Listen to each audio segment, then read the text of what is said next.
சற்று முன் கடன் தொல்லை காரணமா தனது வீட்டுல திடீர்னு தூக்கிட்டு தற்கொலை பண்ணியிருக்காரு அந்த இளம் நடிகர்.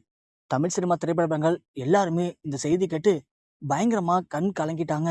எல்லாருக்கும் இது ஒரு மிகப்பெரிய பேரதிர்ச்சியா இருந்திருக்குப்பா. காரணம் என்ன அப்படின்னா, தமிழ் சினிமால எத்தனையோ பேரு நடிகைகளா மாறுறாங்க, நடிகர்களா ஆகணும்னு கஷ்டப்படுறாங்க, முன்னேறாங்க. ஆனா எல்லாருமே அவங்க எதிர்பார்க்குற அளவுக்கு பெரிய நடிகரா வளர்ந்து வராங்கன்னு கேட்டீங்கன்னா அப்படி இல்லைங்க.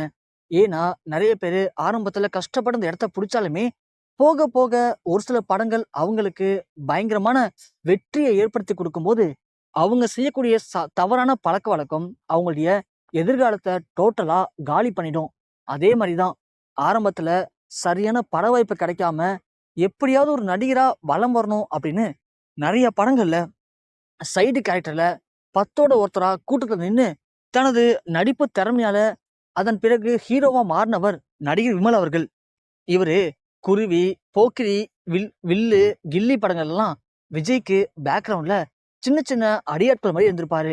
அதன் பிறகுதான் இவருக்கு ஹீரோவா நடிக்கக்கூடிய வாய்ப்பு கிடைச்சது. அப்படி கிடைச்ச வாய்ப்பை பயன்படுத்திட்ட விமல் அடுத்தடுத்து நிறைய படங்கள்ல நடிக்க ஆரம்பிச்சாரு. அதுல அவருக்கு களவாணி திரைப்படம் நல்ல ஒரு பிரபலத்தை உண்டாக்குனுச்சு.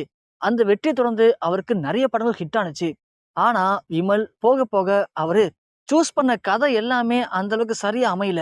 மக்கள் எதிர்பார்த்த மாதிரியான கதையை கொடுக்காம ரொம்ப ரொம்ப மொக்கையான படங்கள் நடிச்சு படங்கள் எல்லாமே பயங்கர தோல்வி அடைஞ்சதுனால விமலுக்கு சரியான பட வாய்ப்பு கிடைக்கல.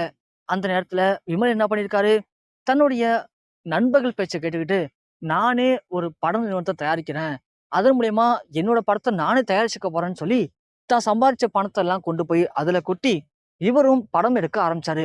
நிறைய பேர் சினிமாவில் பண்ணக்கூடிய தப்பே அதுதான். எதுல சம்பாரிச்சோமோ அதுலயே இன்வெஸ்ட் பண்றது. அது எல்லாருக்குமே நல்ல ஒரு வாய்ப்பை ஏற்படுத்தி கொடுக்காது அப்படிங்கிறதுக்கு இவர் ஒரு உதாரணம். ஏன்னா படம் போடணும் அப்படின்னா அதுக்கு நல்ல கதையா இருக்கணும்.